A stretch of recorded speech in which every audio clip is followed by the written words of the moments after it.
Alright, hey guys, what's going on? Welcome back to our fallen state, and it's been a really long time since I've made a video. I've been distracted by many things that are not worth being distracted by, and it's time to get back to the heart of the issue. I'm an extremely inconsistent person, which pisses me off just as much as it pisses everybody else off that knows me.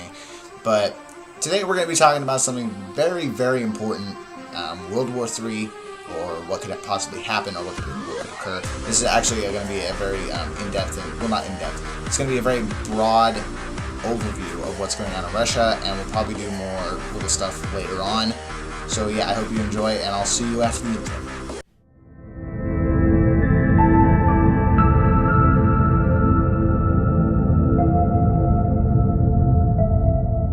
Alright, so here's the deal. Russia is trying to take our sovereignty in the world. They're trying to take our world dominance away from us, and economically, and transition it to themselves. Putin is on a roll. He is already taken Crimea, and there's no telling where he might go next. He could go to Poland, which apparently is not so far-fetched. He could try taking more of Ukraine. All of these things that he would do. And bear with me, because this is kind of a worst case scenario, but we needed to go over every scenario that's possible. Okay, so basically this is what's going to happen, or this is what could happen. Okay, this could start World War III. If Russia was to invade Poland, okay, this is all very confusing. If Russia was to invade Poland, then we would basically have to take military steps. We would not be able to allow them to just start going every which direction they want, because Poland is a NATO country, and we are sworn by our NATO whatever it is. Who knows what that is. I think it was actually World War II that started NATO, so that's actually kind of important. But anyways, Poland is NATO, so we have to protect them. So if they were to be invaded by anybody, we'd have to go and send troops over there, because it's like our contract. We said we'd protect them, and so we have to. The unfortunate thing about all of this and this entire situation is that Russia and China, okay, in their two little communist ideas, kind of have a upper hand on us economically at this point in time, where they can basically debunk the dollar at any time that they want. They just won't right now because there's no need to. So basically all Russia has to do, all Putin has to do at this point is invade Poland, then we go invade Poland as well in order to stop him, and then he basically makes the dollar totally debunk and totally collapses our economic system like he did with Fannie Mae and Freddie Mac, and then we're basically completely screwed at that point. I'm putting this article on the Blaze, and I'll put a link to it in the description below. And basically what happened is Russia and China decided to get together in 2008 and sell their Fannie Mae and Freddie Mac stocks. For those of you that don't know, that was like the big insurance company that crashed, which made like the whole recession start. So in 2008, Russia and China were supposed to do it, but just Russia ended up doing it. China decided not to, based on this article. They basically made our economy have this mini crash, which has sparked everything that's gone wrong ever since 2008. And basically the problem is we have so much money given to China that they can, if they just sell everything and just say screw you, they can totally debunk our economy. And that's the real issue. I've read a lot of experts that are saying that, the only way that America's going to fall is if economically we just get crushed. And that's really what's happening. But Putin said that we are basically just feeding off of the world economy.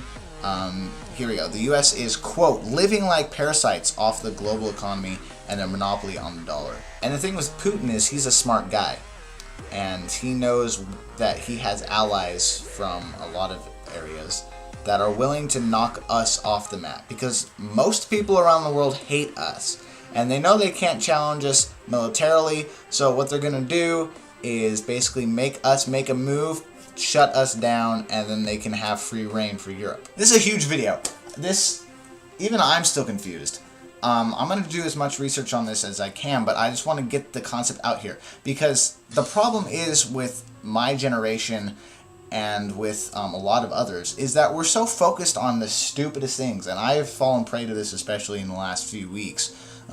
Whether it be just focusing only on school, whether it be just focusing on friends, girls or guys, or whatever you are, or video games. I mean, like I have fallen into that trap all the time. Whether it's just watching videos on YouTube, watching Netflix. There's all these things that are going wrong in the world, and all of these economic problems. We're $17 trillion in debt, and we still can't even find the time of day to make sure that our economy and our way of life isn't going to be ruined by something like Putin, because we don't care, because that's way over there. But little do we know that something that's way over there can hit us in an instant over here. They may not be hitting us with rockets, thank God, but it could be a whole lot worse than that. They could basically make our dollar worth nothing. Then we'd have no money for anything. We would lose complete clout in the world economy, and we would totally go down. Now, like I said, I don't know how all of this works, but I'm going to figure it out. But really what I want to get across is the fact that we need to start paying attention. Nobody pays attention, and it's really frustrating.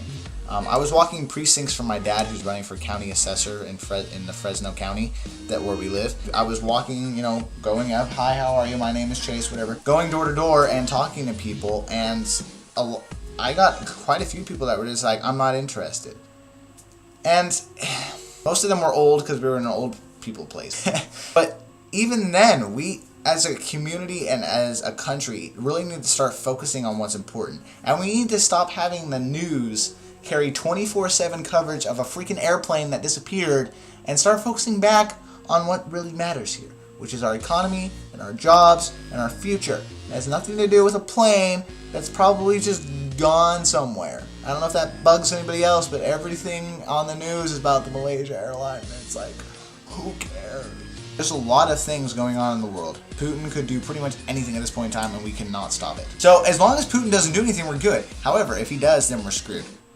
So having said all of this, I hope you enjoyed this video and it made you think a little bit and it gave you a little idea into what could possibly happen. I'm going to try to make this a little more structured as I go along and I learn more about it, because it's quite fascinating. I'm actually writing about it as well.